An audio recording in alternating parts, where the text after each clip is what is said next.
But you're not going to see a quarterback under 6 foot anymore, ever. I don't think. I mean, that'd be not at the meeting. Are we ready? Yes. Yep. Good evening. Welcome to the October 2nd study session. We have 4 items on the agenda. We'll start with number 1, the quarterly report from Leavenworth Unified School District number 453, Dr. Roth. Welcome, sir. As Mr. Kramer said, I'm in mourning today, so forgive me if I'm not. Did you hear us talking about the game? Yeah, we were all talking. I was very sad to hear that conversation. One of the first things, I have a flyer for you that I'd like to invite the commission to our groundbreaking ceremony for our new intermediate center over on the Warren campus. We are doing that October 11th at 10 o'clock. And you all are cordially invited to that event. We're excited. Right now, everything seems to be on schedule. Navholtz had a kind of an invitation meeting with local excavating companies. We had one local one and 2 regional ones that has shown interest in submitting a proposal to them for the groundwork for that. We're anticipating the groundwork to begin the week of the 15th. And so hopefully they'll start turning dirt sometime that week, weather permitting. And so we're excited to actually see some progress taking place out there besides just planning meetings. And so anyway, our intention right now is to have 5th grade kids actually be the ones that to man the shovels, and so the rest of us would just be in the background supporting them, which You got enough kids out there to cut your expense down there. I think we could. I think we could, Mr. Dick. And I think they would take great pride in that too. I'm just not sure it would be level. The other thing that I have is a true, sincere thank you to the commission, the Leavenworth Police Department, your utility, everyone that was involved in the parade. The parade was fantastic. We had great weather, and I truly believe the turnout was better this year than last year.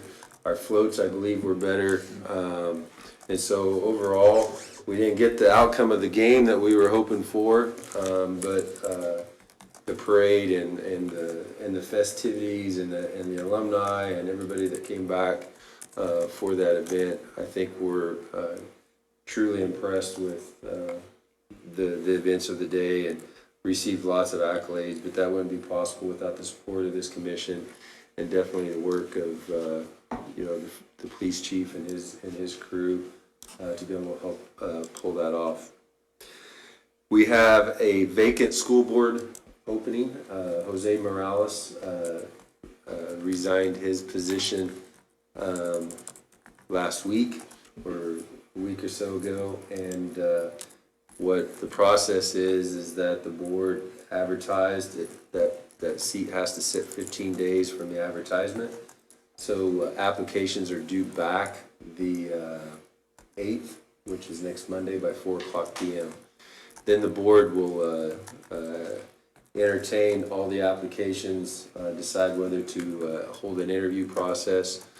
So their options are to hold the interview process, interview any candidates that were that fulfilled those requirements, that live within the school district boundaries, and select somebody from that pool, or they have the right to say we'll just leave this seat open for the remainder of the term. Whoever's appointed to that, if somebody would be, they would only fill the term up to the next election, which is just slightly over a year. And so that's how that process works. And then the last thing that I have for the commission tonight is that we are, the Kansas State High School Athletic Association put out their latest classifications, and we are now the smallest 6A school in the state of Kansas. And so that won't affect football, because football is on a 2-year cycle, but it will affect all other CASHA-sponsored activities.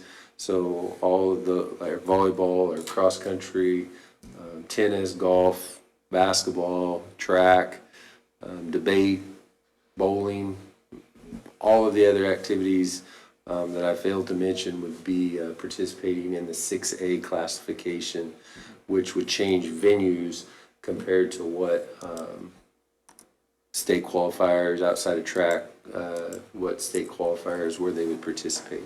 For the last few years, the school has been in 5A, yeah. We've been one of the larger 5A. Right. But what kind of really changed is that the state changed classifications. There used to be 32 6A, 32 5A.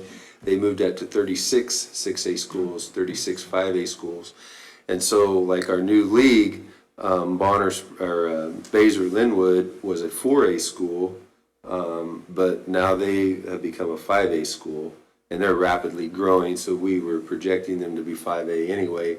But with that being said, they're 5A a little quicker than what they were anticipating. So our new league, we had a 4A school, and the rest of us were 5A. Now we have all 5A, and us is the smallest 6A. And so it really doesn't change anything in our league by any means. But I do know that there was a lot of conversation around that as all those discussions were taking place. And with us being the smallest, we could stay 6A for who knows, or there could be some enrollment changes in some other schools, and it would bump us back down to 5A.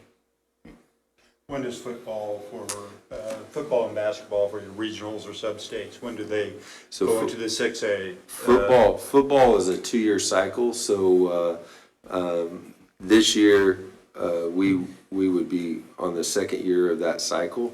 So that wouldn't change football at all. So next year they'll redo enrollment in districts for football. I think it's next year, maybe 2 years actually.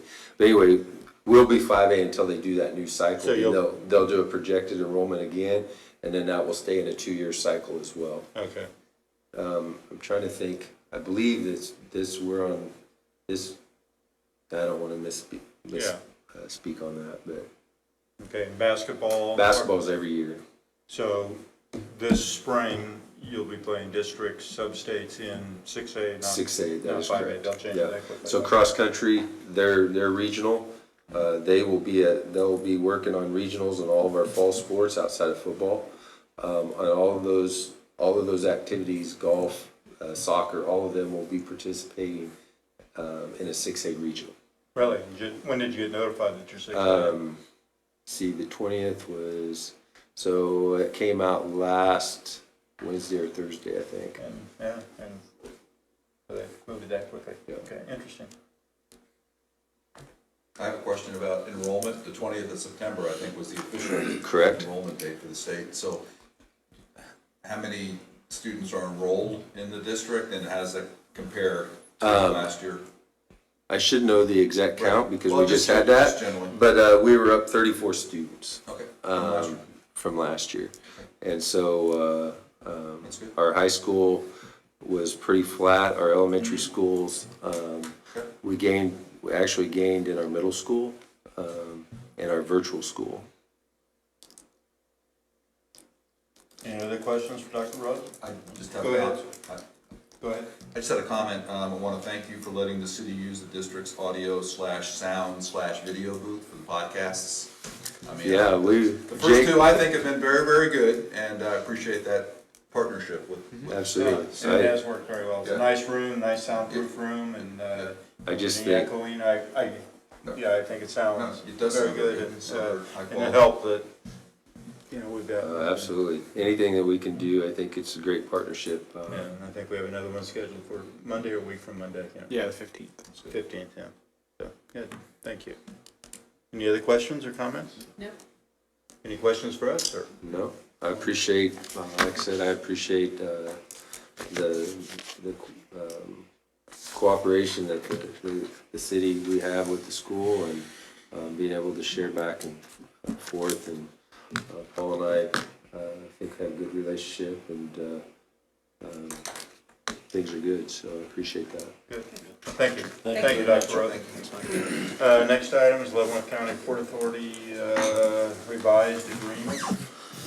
Mr. Mayor and Commission, as the Commission, I believe, is fully aware, in 1969, the City of Leavenworth and Leavenworth County entered into an agreement to establish the Leavenworth County Port Authority. A key provision of that agreement is the way in which the 5-member board is selected. And based on the original agreement, which is still in effect today, all board members are jointly selected by the parties to the agreement. A little bit of history on that. The original board members, many of them served until just a couple years ago. So we had, or after the first couple years, there's a little turnover, and then over the intervening decades, the city and county sort of took turns. There's no official city seats, no official county seats, just sort of took turns. It worked well in the 10 years that I've been involved in the process. The agreement is silent on funding of the organization. From the early stages, each entity sort of put in money here and there as they needed it, and then they realized they needed a more steady stream. So at that point, the county came forward and decided to do a mill levy. So it hit all of the properties in Leavenworth County to provide funding, and it operated that way for many, many years. In the last, I'd say, 2 years, Leavenworth County Commission has expressed their displeasure with the way that the membership is determined, indicating that since they provide the funding, they didn't see where Leavenworth had any place to jointly accept new members or have any other powers associated with that. They've indicated to my office, and I think also to the City Commission, and also the press and the people of Leavenworth County, that they intended to amend the agreement. And so that's what you have before you. And looking through the agreement, there really are only 2 thematic changes. One is they did just update some of the state statutes that govern port authorities. And in that way, David Waters is about halfway through his review to see if the state statute language that they put in matches what is on record at the state. And then the big change that they did was amend the membership section. So they just removed the City of Leavenworth's role within the membership, the selection of the members of the board. The Board of Directors of the Port Authority shall consist of 5 members appointed by the Board of County Commissioners of Leavenworth County, full stop.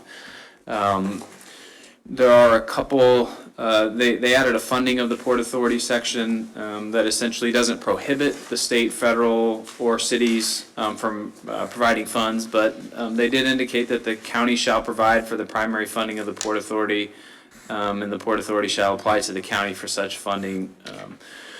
So because the 1969 agreement was entered into by both parties, and it did indicate in that agreement that any amendments to the agreement must be ratified by both parties, they forwarded it to the City Commission for review. So that's what you have in front of you now. Mr. Kramer, there's 5 members of the Port Authority Board. Yes. They're not, so, and I know that it doesn't say geographically where they should come from, but you'd probably think if we break into 5 commission districts, probably 1 from each one of those. Were other cities in the county asked for their input on this document? I don't know the answer to that. Can you find out? And if they were, what did they have to say? And if they weren't, why weren't they? Okay. These countywide documents, not just Leavenworth.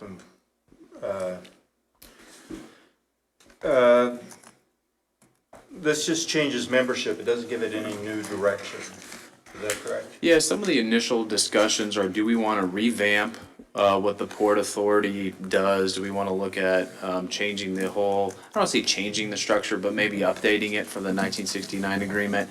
I think that effort sort of faded away, and what you have before you is just really a change to the membership.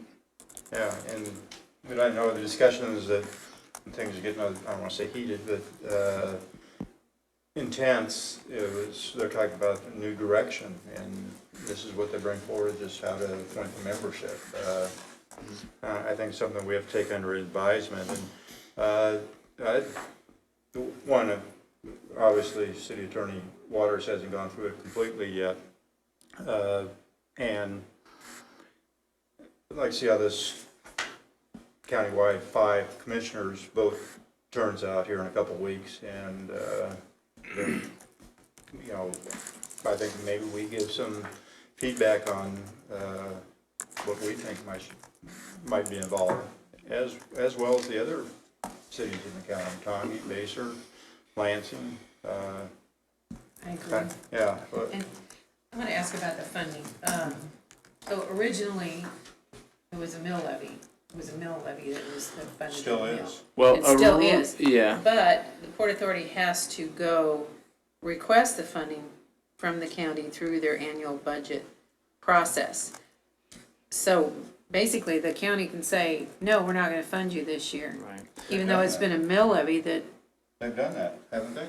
Haven't they withheld the funds or threatened to? Yeah, they have the program? authorization. So because it's their levy, because the county is the board, so they have full control over that levy. There was Okay. discussions about the Port Authority itself levying a mill. Right. I believe that failed, but I think that was 30-something years ago, so that way you wouldn't have the uncertainty of year-to-year funding. I think that was discussed originally when we talked about this agreement, but I don't believe that made it Yeah. into the final version. okay, I was just curious Yeah. about that, if they still had that. You know, and They if could- you've they could say got no. a majority of commissioners that they don't want to fund it this year, then keep, Even Yeah, though they there can- was a millage for this, a millage for this. yeah, but it doesn't, they collect it, They but collect how it. they distribute it, Yeah, you can't bind future governing bodies of how to spend the mill. yeah. So it's there, but they can choose to keep it as a general fund or pass it along I to know the there's Port Authority. some, Well, if they're not gonna fund it, then they should take it down. Okay, not on the county. I'm curious, okay, I was just wondering about that, so, My feeling is, let's, let the city attorney Yeah. flesh this out a little bit more and try to get some answers to the questions I asked you, see what the other input was from other cities. And if they didn't, I sure like to get some input from them. This is a countywide thing, it should be for all of us. And as I said earlier, the discussions that were going on a few months ago was on, we need to change the direction on everything. Nothing Yeah. changes here, just besides who has the authority to appoint. And I don't think either side, I don't want to say either, that it's us against the county, but the county and the city of Leavenworth, we've always appointed, we've jointly appointed outstanding members of the Port Authority over the past 30, 40, 50 years. You can name all the people who've been on there, and they've all been outstanding citizens and contributed quite a bit. So, change this whole thing just for the membership, I just question that at this point, but maybe we will future time. Any other thoughts? well, and it's such a special, go ahead. No, you go ahead. It's such a specialized thing that what the Port Authority does, that there needs to be quality people that know what they're doing, Yeah. that are on there. So if there's 5 commissioners or 3 commissioners, and they choose people just from their district, that doesn't help. I mean, if they don't know, Yeah. and it's like the city councilman from Basehor, does he know about economic development? I mean, I don't know that they're, Well, right now, I think there are the 5 members of the Port Authority geographically kind of represent the county. But they do, yeah. Bob Patswold, obviously from the city of Leavenworth. Who do we have from Lansing? Well, Ann Hoynes Ann lives Hoynes. in Lansing Yeah. and operates a business. Mark Lineweaver, Yeah. his business is in Leavenworth. Blaine Weeks, Geiger, but he lives in the county. Right. And his company works countywide. And who's the 5th? Is Vernon? And then Vernon Vernon from Field, Basehor. Basehor City Council. Yeah. Right. What were you gonna say? I agree, partially with what you're saying. I think we need to take our time on this. I haven't, and it's just my feelings, nothing to back it up, but I think it comes down to a power struggle between the city commission and the county commission. And I think we just need to sit back, take our time, see where this is going. Like Mark said, see what changes are involved. The only thing I can see is that they want the authority to appoint all 5, plus they have an ad hoc member that they could appoint. Not non-voting, of course, but an ad hoc member could really throw with conversation or debate something one way or the other. So as it's written, I oppose it. And I'd just like to sit on it and see what's going to happen. Well, things could change a lot after the election, too. Yes. It will, we know we're at least 2 new commissioners. Was the ex officio representation that Commissioner Dedeke talked about, is that new? The only new sections are, or portions are underlined. Okay. Yeah, no, they're always ex officio. Any other comments? So, Mr. Kramer, you have direction on what to do? I don't know that I have fully clear direction on whether to respond with some questions or at this point, to await the legal review and then, move forward Do after both, we have yeah. that. I think we should wait. Wait for the legal review, then go with questions, is that our consensus, or go with Yeah. questions and the legal review? I think both, yeah. Okay. Do you wanna, okay, I'll reach back out to the county and indicate that there's some questions Yeah. that we wondered if they had considered, maybe they did, I don't know. Yeah, and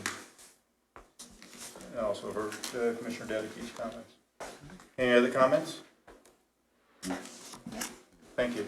Next item, review and discuss chapter 26, article 3, bathhouses, massage establishments, etc. Yes, Mayor and Commissioners.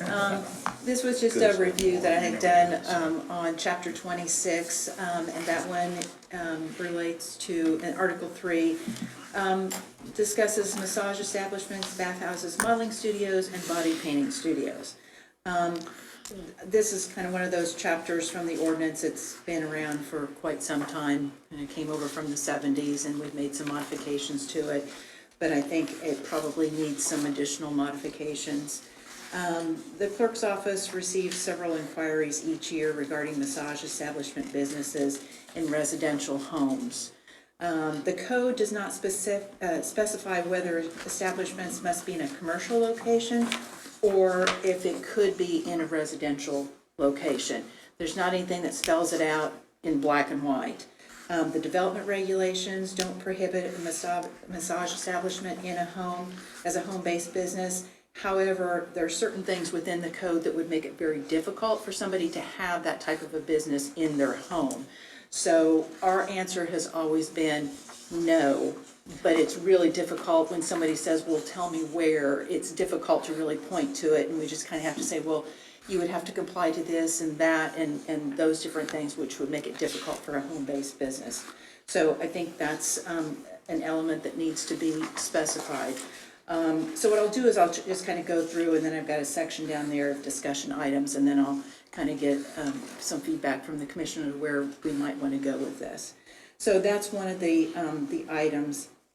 We also get inquiries about what are referred to as in-client office massages or in-office massage therapy. And that's the person that has like a massage chair, goes around to businesses, will do like a neck and shoulder massage. It was something that even we talked about with the city at our health fair that we just recently had. HR kind of thought about, oh, wouldn't that be nice to do that? And, well, we can't, because it's not allowed in the city. But that's just one of those businesses that is pretty popular in other cities. So that's something we might want to look at, because we do get a lot of questions about that. And currently, as it's written, it is not allowed, because a massage has to happen on the establishment. Wow, because we've had a ladies' night out and other events. So anyway, I think that's probably something that maybe should be considered. Kansas is one of only a few states that does not regulate massage businesses on a state level. They don't regulate it at all. So it's up to municipalities to regulate. So there's nothing really that, I went back and looked at various cities and saw how they regulate theirs and got some input from other cities. So as far as anything on the state level or in statutes, there aren't anything. Each municipality can either decide, actually they could decide not to regulate it at all. The code also, this section licenses the massage therapists themselves, and this should be updated as well. A couple of things that we get questions about is ours requires a statement in writing from a licensed physician in the state that he has examined the applicant and believes the applicant to be free of all communicable diseases. We get questions every year at renewal time from the applicant themselves or from a clinic that says, what does that mean? What are we testing them for? What are we examining them for?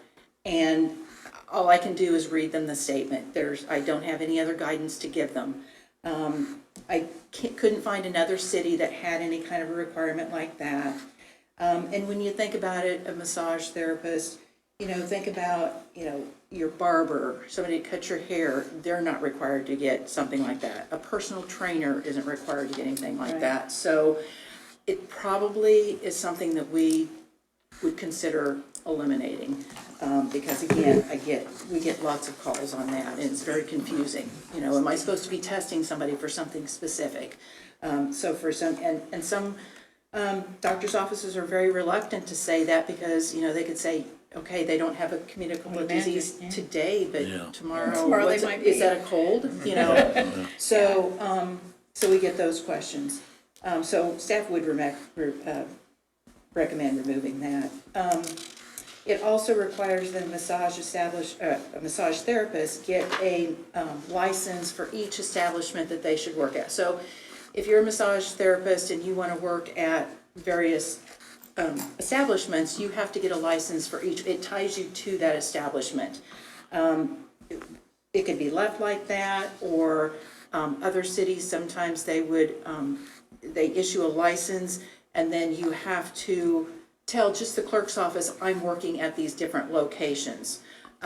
Or some cities do it where you get one license, and if you decide you want to work somewhere else, you pay a nominal fee to get an add-on to that license. Just some different ways that cities do it. But again, the person is licensed as a massage therapist. Kind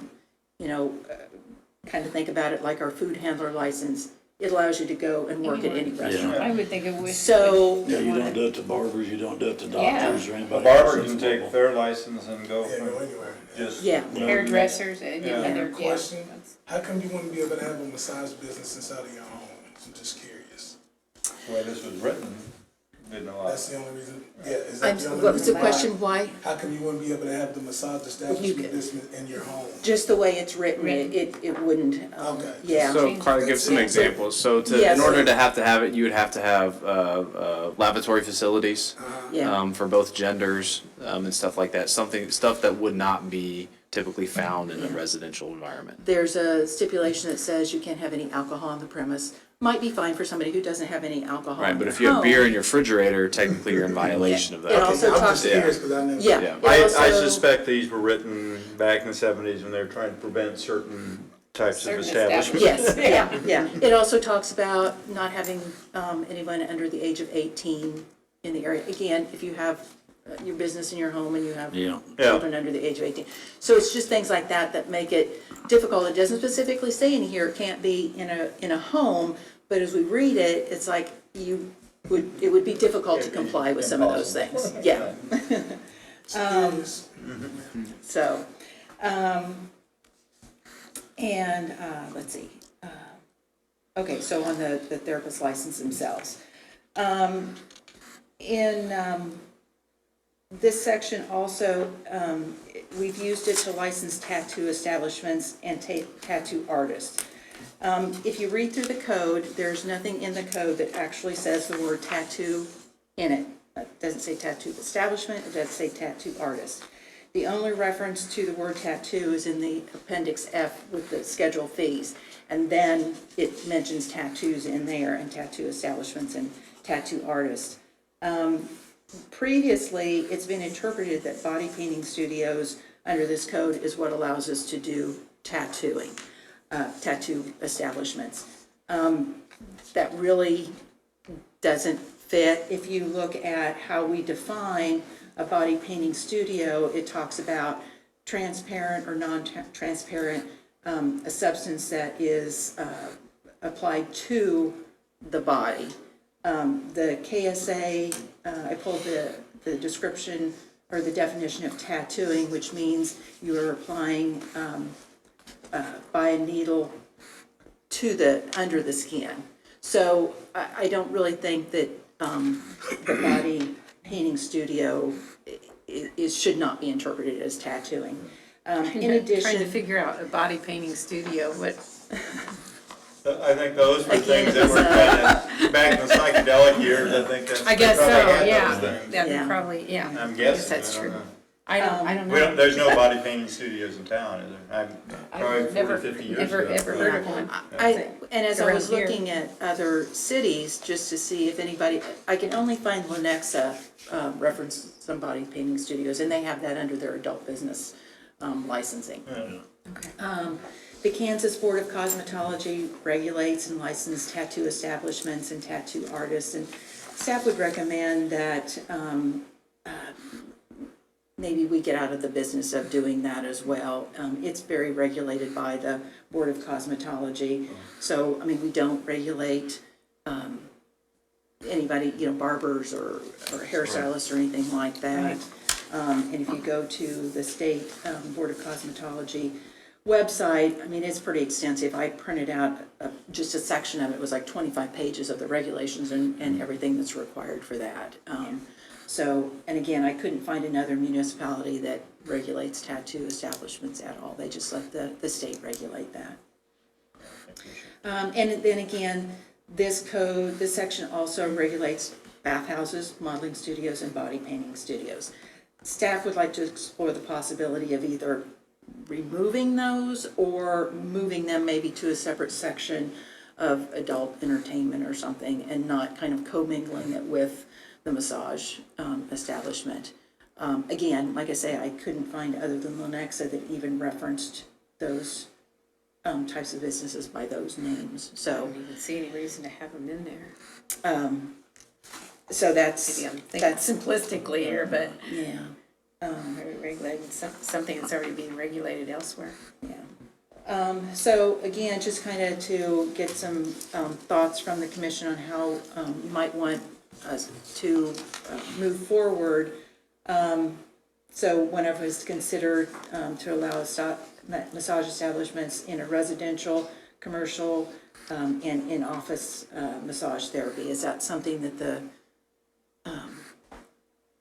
commission, and how would you Commissioners? like that Right section now, to- we have to have massage in a, I don't wanna say an office, but a Office facility, commercial. a commercial And facility? The real question is, are we in favor of allowing, massage therapists to work out of their home? I think as long as they have their license, they can work anywhere they want to. We should be able to. I have no problem with it. And we shouldn't be regulating I'm that. sure there could be some unintended consequences, but there are with everything, but what we're doing now is disallowing some commerce to happen, I'm guessing. I really believe that the genesis of this was, 45 years ago, to kind of stop certain things that I don't think that were necessarily here, but they want to make sure they didn't get here. But now, maybe it's time to relook it.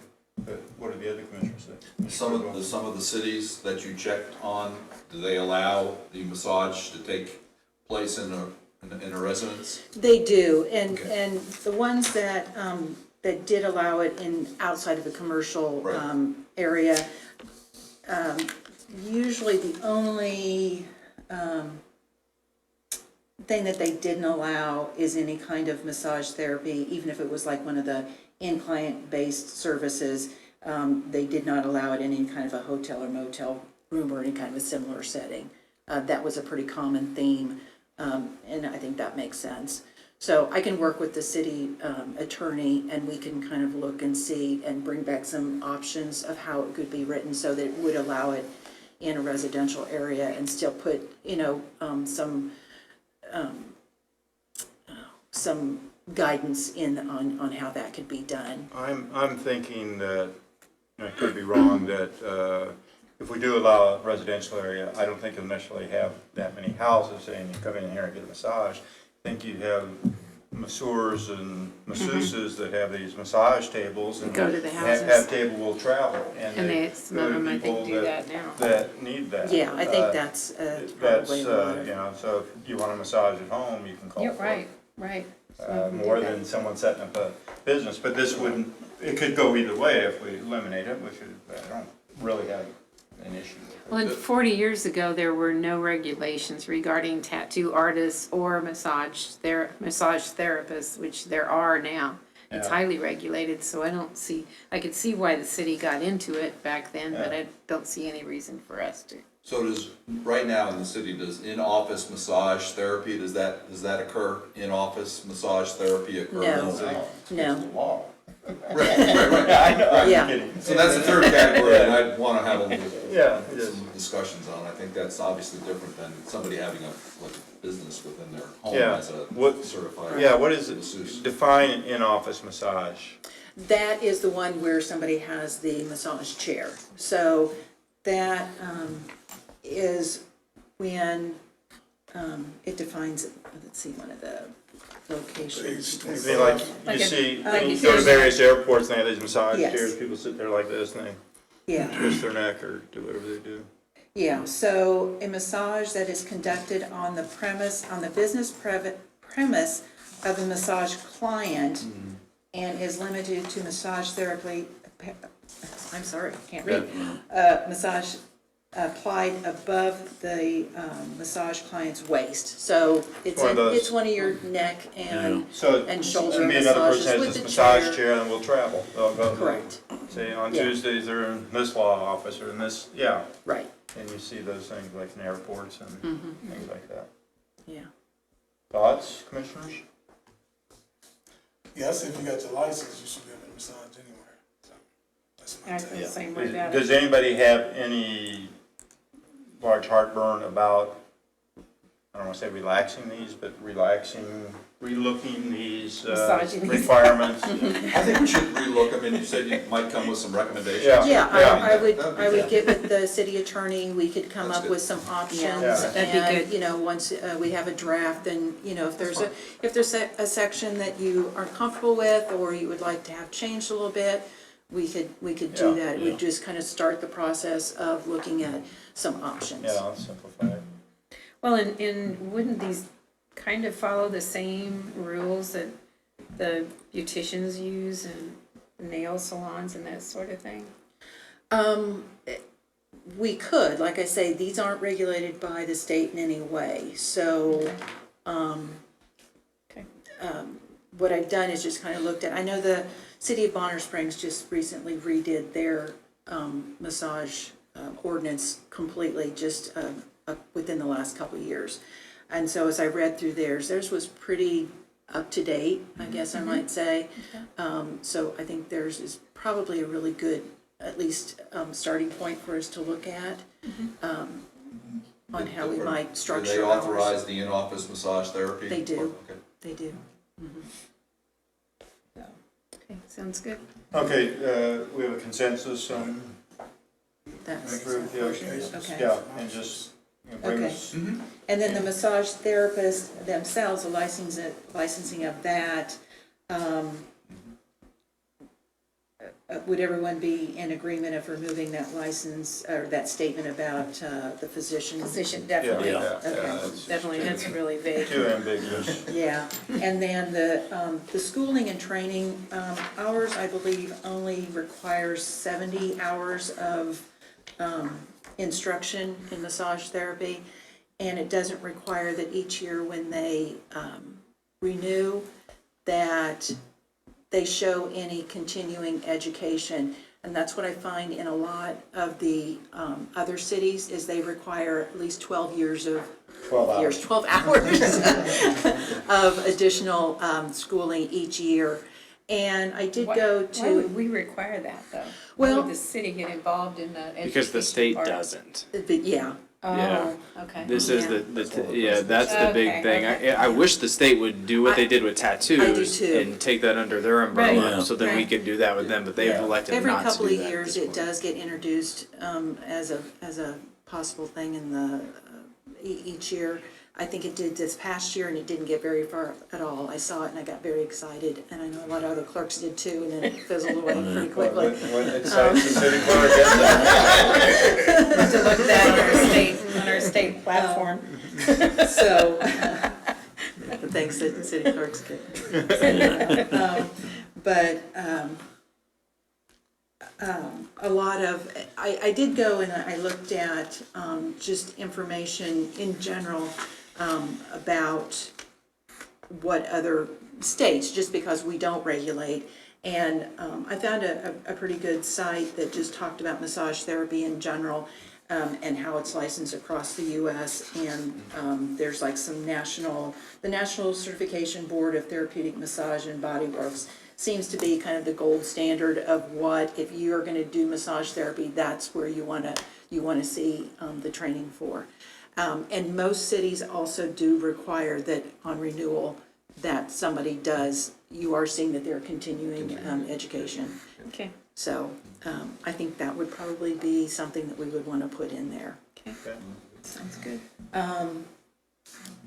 And then, would you be in favor of, licensing in some way so that massage therapist has a license and they can work at multiple, locations? Whether it be you get your initial license and just do an add-on for nominal fee, or, just tell us you're gonna be working at 2 different Public locations. Works office. Yeah. Yeah, I think that's. Yeah, that's fine. okay. But I hate thinking of that, to even want to just say, you must be licensed, because let's say you're a traveling masseuse, you're going this office at 10 o'clock, this office at noon, this house at 2. Do I have to come in and tell you, here's where I'm gonna be? No, and that's a good question. I'm glad you mentioned that. A couple of cities do require that if you're a traditional massage therapist and you're in a establishment, you have one type of license. If you're a traveling massage therapist, you have a different type of license. So that probably would be a distinction. And I think most people, I think most people who do massage therapy are either connected with a business or they're, have their traveling chair. Yeah, So I don't think you're gonna find much crossover Right. anyway. When we Yeah, so do I'll bring this rewrite up. this, I'd like to get input from massage therapists too. You see Okay. see how if there's any, into what? from the massage Yeah. therapist to see Yeah, I what could call they some feel of our like. existing businesses That and would get be some good. information That from would be them good to and hear. get some input. If there's any drawbacks to this, or we don't wanna Okay. Okay, make it harder do you for have the direction you need, or I any? believe on that one, yeah, and then, getting out of the tattoo regulating If businesses, the that. state Yes. has a regulation, Yeah. let's allow them to exercise their authority. Okay, and then just to clarify on the other bathhouses, modeling studios, body painting, would you like to see that just move to another section under maybe adult businesses, or eliminate it, or, thoughts on that? I mean, it's not gonna, business. it I don't won't see this hurt as an to adult have it business. any- It won't hurt Adult to have it business? anywhere. Adult. Do we have adult business? We actually do have a section in the code that addresses adult business. We've only got one adult business in town, is that correct? Up by the Fort Gates, Rellas. I don't think they even qualify as that, because they have to have a certain percentage of their merchandise, to qualify as an adult business, so. So are there even any adult business? Because I'm thinking that our regulations are so stringent, as well they should be. I'm not saying they should or shouldn't be, or I guess I'm saying they should be, that there are no adult businesses in Leavenworth, and it'd be Sounds like virtually that'd be impossible. Yeah. So I look at that as being good. So do I, so do I. Yeah. That, I don't, so we put it under the adult businesses, basically. And what is it, bathhouses?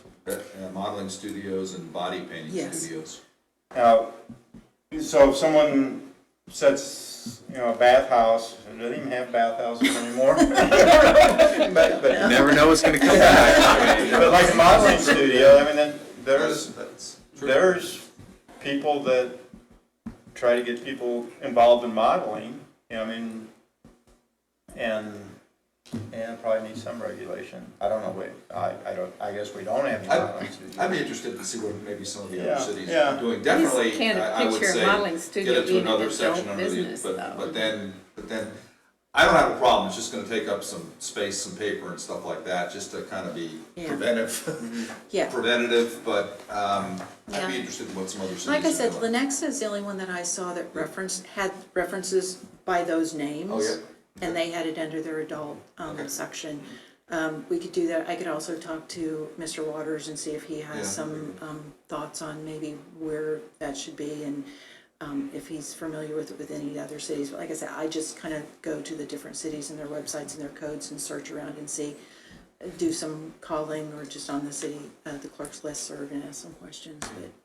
Well, I think the commission's saying, go ahead and do some research, bring us back some recommendations, and we can go from there. We're open for suggestions. Okay. Is that the consensus? Yes. Okay. Okay. Thank you. Thank you. Next item, K7 parallel road traffic issue. Mr. Yeah. McDonald, I think. I'll start, and Mike's here to help me with some visuals and some technical information if we need it. This isn't a real burning issue right now, but I want to get it in front of the commission because we've been made aware of a public meeting that's going to happen October 29th. The city, along with the county and Lansing, were all excited a couple months ago with the resurrection of the K7 corridor management team. That had been an organization that had worked on traffic flow and traffic control on K7 for years, and it had sort of been disbanded, and they came back together.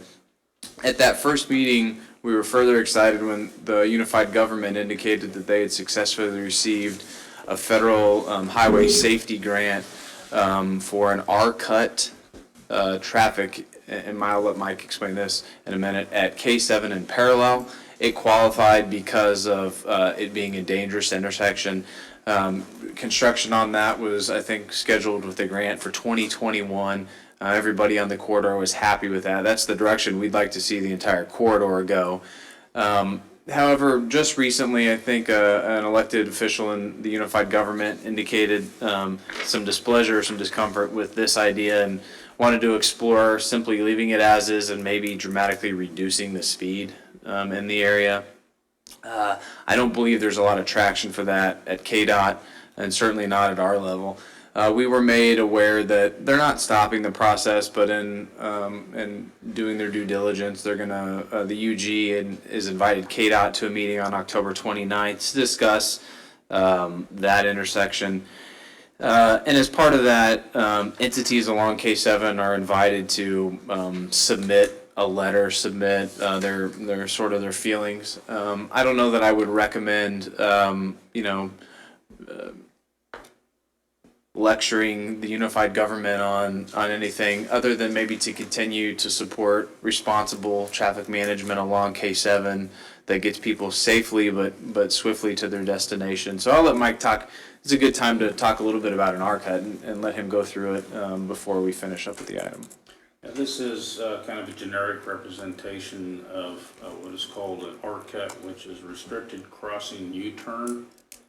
In this diagram, the main road is running left and right. If you consider that as K7, and it shows 2 lanes in each direction. And the minor road, say, would be parallel, running top to bottom in this case. The essence of this type of setup is it eliminates the crossing where you are trying to cross traffic to go to the other side or to make that left turn. Thank you. They force you, the intersection design forces you to make a right turn and go down perhaps a quarter mile, get in a left turn lane and turn and head the way you want to go. There's variations on this. I believe the one that the UG was proposing, there would be some traffic signals or there would be some signalization component to it. I've not seen the plans. But what this avoids is a lot of T-bone collisions. People drive, it's posted 65, and I guarantee you people drive at 80 to 90. It's high-speed thing. You need to be on your toes if you're driving fast or slow or crossing this intersection.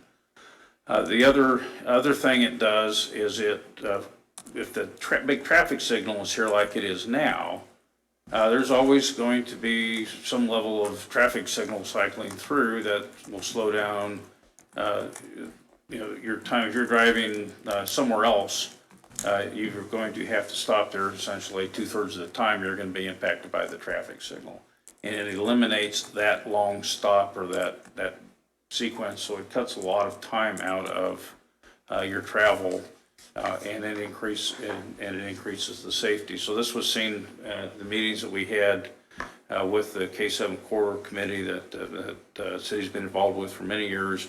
And there were some public information meetings on this study that KDOT did. I think it was 2015 or thereabouts. And the whole corridor, K-7 corridor, is a higher than statewide average accident occurrence, which kicks it up into that highway safety grant funding. And I think that the vision was, since there's no money for a freeway, and every time you want to build a grade separated interchange, bring $35 to $45 million and build something that looks like Johnson Drive in K7 or Shawnee Mission Parkway in K7.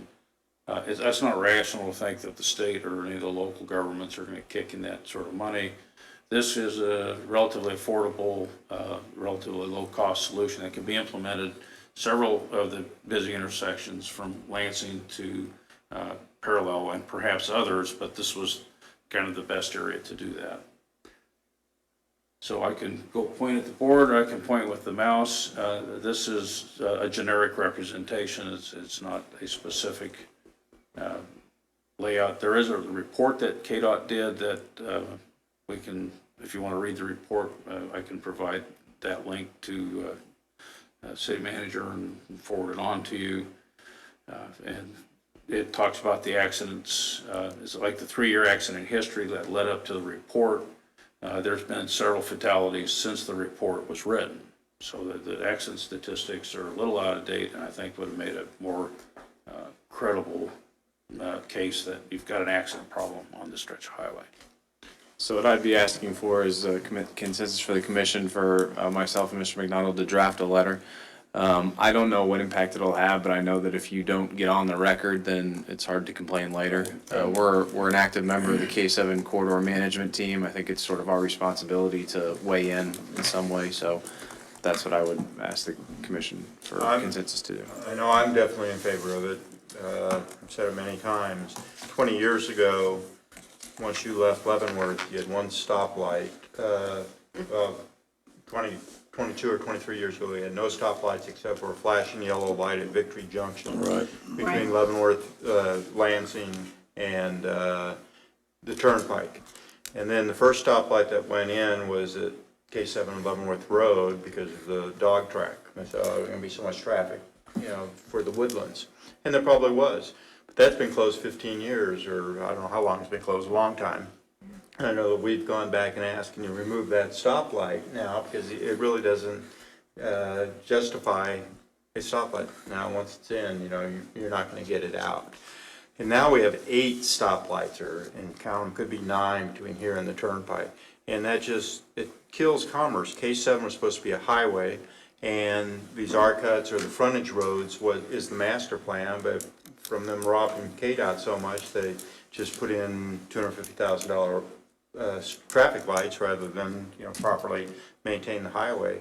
And it does a disservice to Leavenworth and Lansing, the northern part of the county, on business. And I highly support this, and I hope they do it at other intersections. I think the Victory Junction intersection, or the parallel intersection, is a very good one, because that one, you are stopped at least probably 2/3 of the time, if you're going to the Legends or going to Kansas City, and that should be just moved straight through. One question, then the rest of the commission weigh in. The number 2 there, see those 2 lanes that are going there? And it says restricting the crossing of minor road traffic. Those would be closed, right? Well, it would be for the northbound, in this case, say the traffic's driving this way and they want to turn and go this way. This provides them the opportunity to stop here and then proceed across. But there's not even any stoplight. You're asking for a T-bone then. Why wouldn't you take them up, just up here and do the R-turn? Yeah, and this is a generic representation. There are lots of variations on this. It's the one that was in the report as one of the simpler variations of the thing. You could actually do exactly like come up here just or like around that. and right turn. Because Right. if everybody's flying Right. through there at 70 miles Right. an hour, man, I'd hate to. Because this design of this intersection does away with the requirement for traffic lights? Is Yes, sir. Yeah, Yeah. which so your point's well taken, you know, in terms of the Yeah. speeds, to deal with the speed of these Yeah, vehicles, so. And if you wanna drive one of these things for real, I believe Osceola, Missouri, they're by the cheese factory or that was a similar crazy intersection. They've reconfigured it into this, so a plug-in Missouri tourism, but if you go to the Osceola cheese store, get something to eat, then you can kind of drive the little rat maze here to see how it works to make that left turn come out of their parking. And there's data there that it does at least reduce accidents, right? This is a fairly common setup in other parts of the country, like, I think Michigan U-turn, I think, is the name. That's the name of it, yeah. And a lot of their major highways that were originally kind of very rural, as they evolved over time in suburban and commercial roadways, they installed a lot of these, and it's just the way it is. No one thinks twice about it. Yeah. And do you think that maybe they've slowed things down, the unified government, because of cost or what? I suspect it's got to do with the not being able to drive straight across the road. 3/4 of that intersection is actually in Wyandotte County. Only I think the northwest corner is in Leavenworth County. So you do have, you can't drive straight from one end of the county to the other without making this hairpin turn, I guess is. And Commissioner, I believe, he heard from some constituents that this was an issue, and Safety's paramount, right? Yeah. But economic commerce is important It's too. paramount too, yeah, they both are. Any other comments, commissioners? Commissioner Dedeky? No, I think I support the letter that Paul Right. wants to write, and, Well, then we want the highways to be safe, and so if this safety fund comes through, then that's, I'm not real Take sure if advantage that's of it. safety or not, but, yeah, this is a totally generic Yeah. application. yeah. but wasn't it the funds you were talking about, the Yeah, they received safety funding grant, the safety because grant, for because safety of the improvements. safety, because it Yeah, was, because of the there were data. fatalities. The way I think it would help safety, we've all been at that intersection at Victory Junction or K7 parallel. Say you're turning left, if somebody's coming, if you're going to the Legends, turning left, turning east, and somebody's coming northbound, pick the time of day, or not even that, but not paying attention, they don't notice that light, and they're going at 70 miles an hour, and Yeah. your light turns green, you fiddle across, and they're still coming. And there's 2 or 3 fatality accidents there every couple of years. I came upon one last couple of years. I mean, you get T-boned at 70 miles an hour, that's pretty tough. I think in the full-blown layout of this signal, you may have a signal that controls half of the roadway, but not the other half, because you don't have those movements. You're not controlling all 4 directions. You're only dealing with basically 2. And so the signal's a lot simpler, and the stop time would be a lot less. But as long as you can go, in my opinion, as long as you go north and south, continuous speed, 55, 65, whatever the thing is, I think that'd be a benefit to all, like commerce, safety, everything else, Yes, sir. in my opinion. But, I agree. Mr. Wilson? Yeah, I support the letter. Yeah. Safety's key. Yeah, I think another factor, not just at this intersection, but at all intersections, is the stoplights. They're so outdated. I mean, you get back a 1/4 mile or a 1/2 mile and you approach parallel and 7, and it's, a bright sunny day. You got a little 6-inch light 30 feet up in the air you're supposed to see and try to anticipate. Yeah. Why don't they come out with a digital or something that's big enough that you can see to light it? Yeah. You would think the state would, in terms of the safety aspects of that would, KDOT ran out of money over the Ran out last of couple of money. years. People need to keep that in mind with the upcoming election. Yes. Okay, Mr. Kramer. I have point of direction, yep. Yeah, I'll okay. provide the commission a copy. Thank you. Thank you. Thank you. Thanks, Mike. Good idea. That's the last thing on the agenda, comments among commissioners. Commissioner Batter? I don't have anything tonight. All right. Mr. Griswold? No, sir. Mr. Wilson? No, sir. I have nothing. Mr. I Craig? have one thing. Go Trash ahead. bags. Did everybody get their trash bags? That's Yes. the main Oh, thing I my wanna make gosh. sure. Yeah, I Good, got mine. good. We wanna make sure the Lions did it right this Assistant time. City Manager Taylor Taylor's in charge of that program. That's right. Well, not anymore. Last year. So I did deliver yours.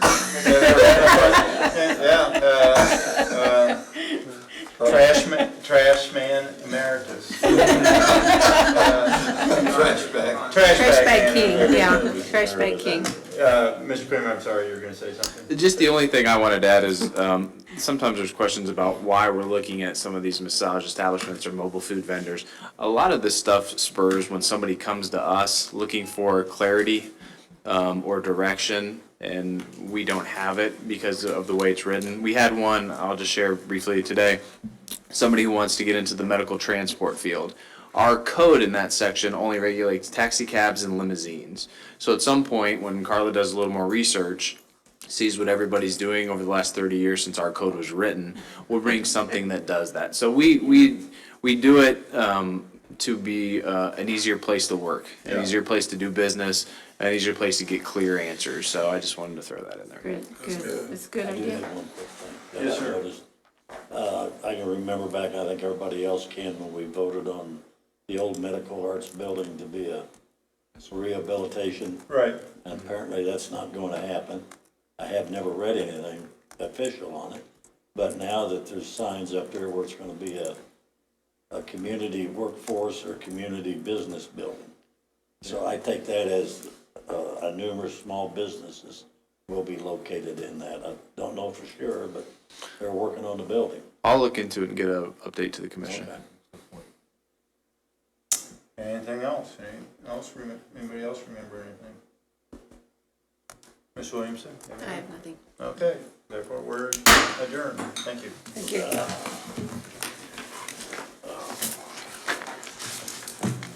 So what would just the letter be then, just say, yeah. Well, I mean, I think I'll start by thanking them for the application for the federal highway grant. Yeah.